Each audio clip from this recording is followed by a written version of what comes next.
தேர்தல் முடிஞ்சிருச்சு 23ஆம் தேதியோட. ஆனா, இன்னும் அந்த பேச்சு இருந்துகிட்டே இருக்கு. யார் ஆட்சி அமைக்க போறாங்க அப்படின்றது. அது தொடர்ச்சியா ஒரு குழப்பம் நிலை நீடிச்சுக்கிட்டே இருக்கு. என்ன காரணம்னு நினைக்கிறீங்க? திரு சிவப்பிரியன் உங்கட்ட இருந்து தொடங்கலாம்னு நினைக்கிறேன்.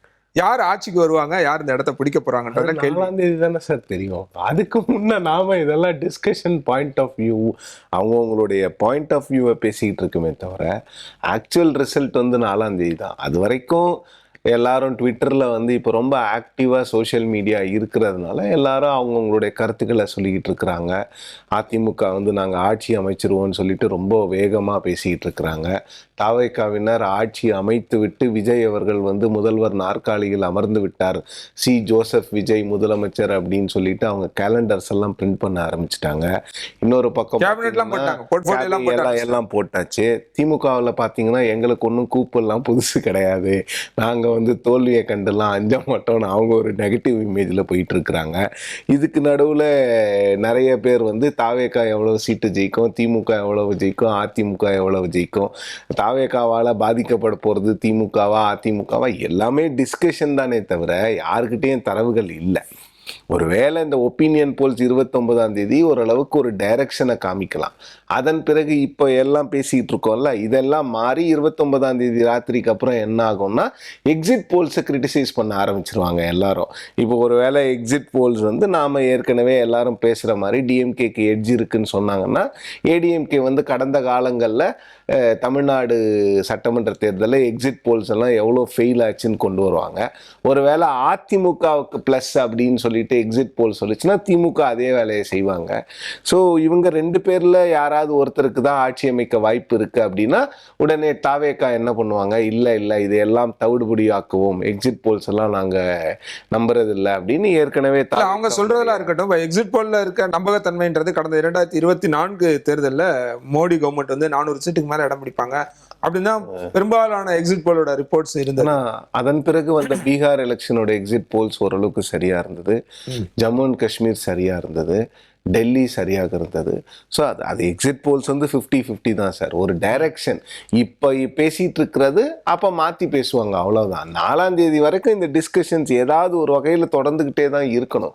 ஏன்னா கட்சிகளும் தங்களை வந்து சோஷியல் மீடியாவில் உயிர் போட வச்சுக்கணுங்கிறதுனால எதையாவது ஒன்று பேசிக்கிட்டு தான் இருப்பாங்க. ஏன்னா தலைவர்களும் இப்போ பேசுகிறதில்ல, எல்லாம் ரெஸ்ட் எடுத்துக்கிட்டு இருக்காங்க ஒரு மாதம் கேம்பெயினுக்கு பிறகு. ஸோ வேறு என்ன பண்ணுறது, ஏதாவது நம்ம வந்து எதையாவது பேசிதானே ஆகணும். ஸோ இதெல்லாம் இந்த டிஸ்கஷன்லாம் சோஷியல் மீடியால தானே போயிட்டு இருக்கு. இல்ல அப்படி முடிச்சு சுருக்கிட முடியுமா? மக்கள் கிட்ட எங்க இருக்கு டிஸ்கஷன்? நீங்க டீ கடையில போனீங்கன்னா உட்காந்து வேற கதைகள் இல்ல சார். நீங்க மக்கள்கிட்ட எல்லா இடத்துலயுமே பாத்தீங்கன்னா இன்டெலிஜென்ஸ் ரிப்போர்ட்னு கேட்டாலும் சரி, இல்ல யார்கிட்ட கேட்டாலுமே யார்கிட்டயுமே ஒரு கிளாரிட்டியா ஆமா இவங்க தான் இருக்காங்க இல்ல அப்படின்னு யாராலையுமே சொல்ல முடியாத அளவுக்கு கணிக்க முடியாத தேர்தலா தான் இந்த தேர்தல் இருக்கு. கணிக்க முடியாத தேர்தல்னா விஜய் அவர்களுடைய தாக்கம் நிறைய பேர் எதிர்பார்த்ததை விட அதிகமா இருக்கு. இப்போ என்னை போன்ற பத்திரிகையாளர்கள் வந்து அவருக்கு ஒரு 20% வரை வாக்குகள் கிடைக்கும், அதற்கு மேலும் போகலான்னு சொல்லிட்டு இருந்தோம். நிறைய பேர் அதுல இருந்து மாறுபட்டு இல்லை அவருக்கு வந்து ஒரு 10% கிடைக்கும், 15% கிடைக்கும்னு பேசிட்டு இருந்தாங்க.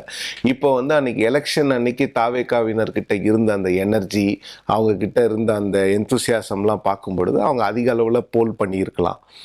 சென்னை போன்ற பெருநகரங்களில் அவர்களுக்கான வாய்ப்புகள் அதிகமாக இருக்கக்கூடும் அப்படின்னும் போது, ஸோ இது வந்து இந்த தேர்தலினுடைய எந்த கோணத்தில் இந்த தேர்தல் போகுது, திமுக மீண்டும் வருமா இல்லை அதிமுகவுக்கு ஒரு வாய்ப்பு இருக்குமா அப்படிங்கிற இடத்துல போகும்போது விஜய் ஒரு எக்ஸ் ஃபேக்டராக இருந்து டிசைட் பண்ணும்போது என்ன ஆகுதுன்னா இந்த எலெக்ஷன் வந்து ஒரு அன்பிரடிக்டபிள் இடத்துக்கு போகுது, அவ்வளவுதானே தவிர.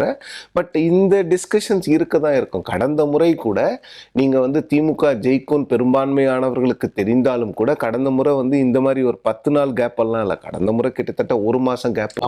ஒரு மாசம் இருந்தது. ஃபர்ஸ்ட் ஃபேஸ்ல எலெக்ஷன் முடிஞ்சது கிட்டத்தட்ட எலெக்ஷன் நடந்ததே மறந்துட்டாங்கலாம் சொன்னாங்க. இல்ல ஏப்ரல் 6 எலெக்ஷன் நடந்தது, மே 2 தான் கவுண்டிங். கிட்டத்தட்ட ஒரு மாதம் ஃபர்ஸ்ட் ஃபேஸ்ல நம்ம தமிழ்நாடு முடிஞ்சிருச்சு. அதனால இந்த முறை வந்து இந்த டிஸ்கஷன்லாம் குறைவு தான். இது எல்லா டைம்லயும் இருக்கதான் இருக்கும். எக்ஸிட் போல் இந்த டிஸ்கஷன் இல்ல, அதுல தான் நான் கொஞ்சம் மாறுபடுறேன். நான் இந்த டிஸ்கஷன் வந்து எல்லா எலெக்ஷன்லயும் இருக்கத்தான் செய்யும், யார் வருவாங்க போவாங்க அப்படின்றது. இந்த முறை இது ஏன் இவ்வளவு கவனம் பெறுது அப்படின்னா விஜய் ஃபேக்டர் ஒண்ணு. விஜய் ஃபேக்டர் வந்து யாருடைய வாக்கை எடுப்பாங்க அப்படின்ற கொஸ்டின் எல்லா இடத்துலயுமே இருக்கு. நீங்க சும்மா ஒரு காமன் மேன் வெளியில நீங்க எங்கேயா போறீங்க வரீங்க இல்ல யாரையா பாக்குறீங்க அப்படின்னா கேட்கும்போது யார்கிட்ட கேட்டாலும் சரி தாவேக்காக்கு தான் ஓட்டு போட்டேன் அப்படின்னு சொல்றது. இப்ப இங்க அரசு தரப்புலயோ இல்ல கட்சிக்காரங்கிட்ட அவங்ககிட்ட கேட்டா, ஏன் இன்னும் கேண்டிடேட்டே சில பேர்கிட்ட பேசும்போது அவங்களாலேயே உறுதியா நாங்க வந்து கான்பிடண்டா நாங்க ஜெயிச்சிருவோம், ஜெயிக்க மாட்டோம்னு சொல்ல முடியாத ஒரு சூழல் தான் இருக்கு. தொடர்ந்து பேசலாம். திரு ஜீவா, உண்மையிலேயே இதை கணிக்க முடியாத தேர்தலா தான் இருக்கா? இல்ல, நான் வந்து கணிக்க முடியாத தேர்தல் முடிவுகள். அப்படிங்கிறத தாண்டி தொடர்ச்சியா விஜய்க்கான பிம்பம் இங்க வந்து இந்த தேர்தல் தொடங்கினில இருந்தே கொடுக்குது. அவர் வந்து மற்ற எந்த கட்சிகள் உழைத்த மாதிரியும் அதில் கிஞ்சித்தும் உழைக்காத ஒரு நபரா இருக்கிறார். 15லேருந்து 20 தொகுதி கூட அவர் பரப்புரை செய்யலை. ஆனால் அப்படி இருந்தும் அவருக்கு ஒரு பெரிய அலை இருக்குங்கிற தொடர்ச்சியா பதிவு செய்கிறாங்க. சின்ன பொண்ணுங்க, முதல் முறை வாக்களிக்கக்கூடிய பசங்க, குட்டி பசங்க எல்லாருமே அதை ஒரு பெரிய இது மாதிரி ரீல்ஸ் எடுத்து அந்த இன்ஸ்டா சமூக வலைதளங்களில் பெரிய லெவலில் தங்களை முன்னிறுத்திக்கிறாங்க. அதனாலேயே விஜய்க்கு ஒரு தாக்கம் இருப்பது போல நமக்கு தெரியுது.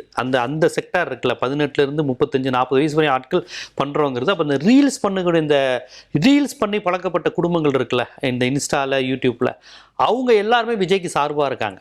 நீங்கள் பாருங்களேன், இந்த இன்ஸ்டாவில் அடிக்கடி இன்ஃப்ளூயன்சராக இருக்கிற எல்லாருமே வாங்கப்பட்டார்களா இல்லை இயல்பாகவே அவங்களுடைய லெவலுக்கு அவங்க விஜய் ரசிகராக இருக்காங்களான்னு தெரியாது. அந்த புருஷன் முன்னாடி சேர்ந்து பண்ணுறது, இந்த பசங்களாம் சேர்ந்து கிண்டல் பண்ணி இந்த கட்ட வார்த்தை பேசிக்கிட்டு கிண்டலாக அந்த ரீல்ஸ் போட்டு பயங்கரம் ஹிட் ஆகும். அவங்க எல்லாருமே பாருங்க விஜய்க்கு ஓட்டளிக்கணும் அப்படிங்கிற மாதிரி பேசக்கூடிய குரூப்பாக இருக்கிறாங்க. ஸோ இது எல்லாமே நம்ம சமூக வலைதளங்களில் மிகப்பெரிய தாக்கத்தை ஏற்படுத்துது. விஜய் தான் இல்ல, நான் கேட்கறது சமூக வலைத்தளமே இல்லை. இப்ப நான் கிரவுண்டுக்கு போனேன், சாருக்கு போயிருந்தாரு, நீங்கள் போயிருப்பீங்க. கிரவுண்ட்ல போய் பார்க்கும்போது சும்மா கடையில இருக்கவங்கள, டீ கடையில இல்ல ஹோட்டல்ல யாரை பார்த்தாலும் யார்கிட்ட பேசினாலுமே அவங்ககிட்ட இருந்து வர்ற வார்த்தை நான் தாவேக்கா. நான் மட்டும் இல்லை, வீட்லயும் போட வைப்பேன்.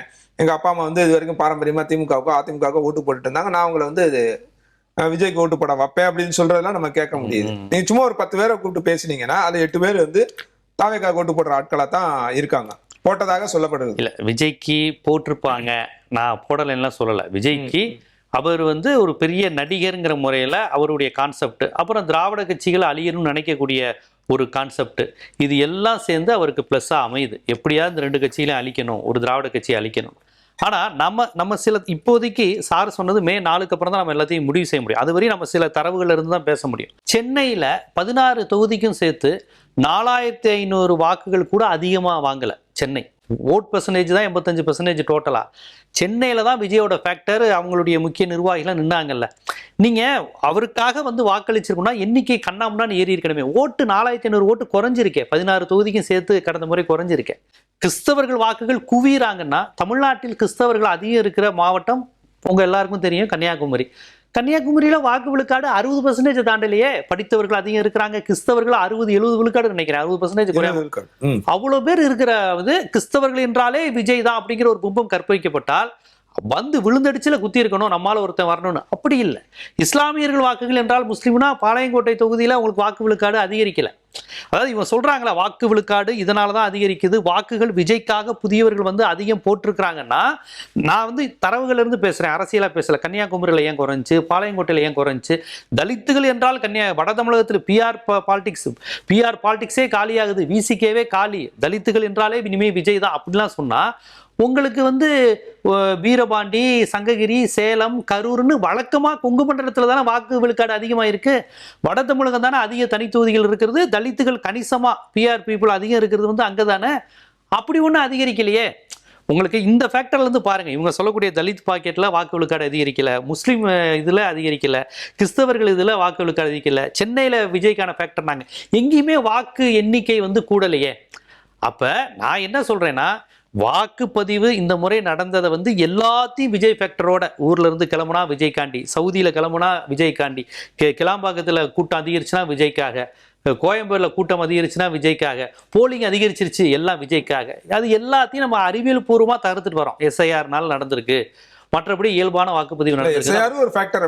SIR தான் மெயின் ஃபேக்டர். ஒரு ஃபேக்டர் நான் பார்க்கல, அதுதான் மெயின் ஃபேக்டர். உங்களுக்கு தமிழ்நாடு முழுக்க ஒரு இடம் விஜயால அதிக ஓட்டு விழுந்திருக்கு அப்படின்னு நீங்க சொல்லலையே. எல்லாமே பழையது மாதிரி தானே. 23 லட்சம் அதிகரிச்சிருக்கு, அது ஒவ்வொரு 5 ஆண்டுக்கும் 23 லட்சம் அதிகரிச்சிருக்குன்னு தானே சொல்றாங்க. விஜயகாந்த் வந்த பக்கம் தான் வழக்கத்துக்கு மாறாக 50 லட்சம் ஓட்டு அதிகரிச்சிச்சு. 2006 விஜயகாந்த் நின்னப்போ அது அப்போ அதை நம்ம சொல்லலாம் ஒரு புது ஃபேக்டருக்காண்டி மக்கள் வாக்களிச்சிருக்காங்கன்னா, அது உண்மையிலே வன்னியர்களும் பறையர்களும் அதிகமாக வாக்களித்தவர் விஜயகாந்துக்கு வாக்களித்து அந்த வட தமிழகத்தையே ஒரு ஸ்தம்பிக்க வச்சாங்கிறதுலாம் உண்மை. அவர் ஒருத்தர் மட்டும் வெற்றி பெற்றார். அப்போ இப்போ இதுவரையும் விஜய்க்கு ப்ரூவ் ஆகலை. ஆனால் ப்ரூவ் ஆவதற்கு முன்னாடி இருந்தே விஜய்க்கான வாக்கு விழுக்காடு 15, 20, 22, 30, 33 வரையும் நம்ம சொல்லி முடிச்சிட்டோம், எலெக்ஷன் நடத்தி முடிச்சிட்டோம்.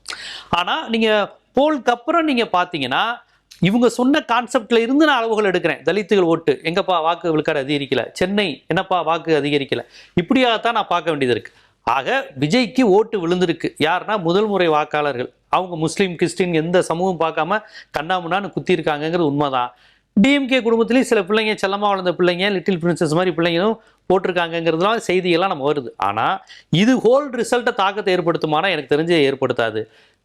எப்பவுமே திமுக இன்னைக்கு ஆளுங்கட்சி உங்களுக்கு 3 முனை 4 முனை போட்டின்னு வந்தால் அது ஆளுங்கட்சிக்கு சாதகமாக தான் வரும். உங்களுக்கு அதுதான் எப்பவுமே கான்செப்ட் உங்களுக்கு சாதகமாக அமைஞ்சிரும். இந்த முறை அதிமுக பலமாக இல்லை. இப்போ ஜெயலலிதா அம்மையார் இருந்த மாதிரியான ஒரு கட்சியாக அது இல்லை. அப்படிங்கிற நிலையில் பார்க்கும்போது அதிமுகவை அது பலவீனப்படுத்தும். ஏன்னா இவர் ரொம்ப சிம்பிள், திமுக அழியணும்னு மட்டும்தான் விஜய் வாயை திறந்து பேசுறாரு. பிஜேபி அதிமுக வேற எந்த இஷ்யூவும் பேசுறது இல்லை. அப்படி இருக்கிறப்ப திமுக எதிர்ப்பு ஓட்டுகள் எல்லாம் அதிமுகவுக்கு போகாம கொஞ்சம் பாதிக்கு பாதி விஜய்க்கு போகுது. அப்ப இயல்பாக அதிமுகவிற்கு வர வேண்டிய வாக்குகள் அதிமுகவுக்கு பாரம்பரியமா வாக்களித்தவர்கள் கணிசமான பேர் விஜய்க்கு போறாங்கிறது தான் நம்மளுடைய கணக்கா இருக்கு.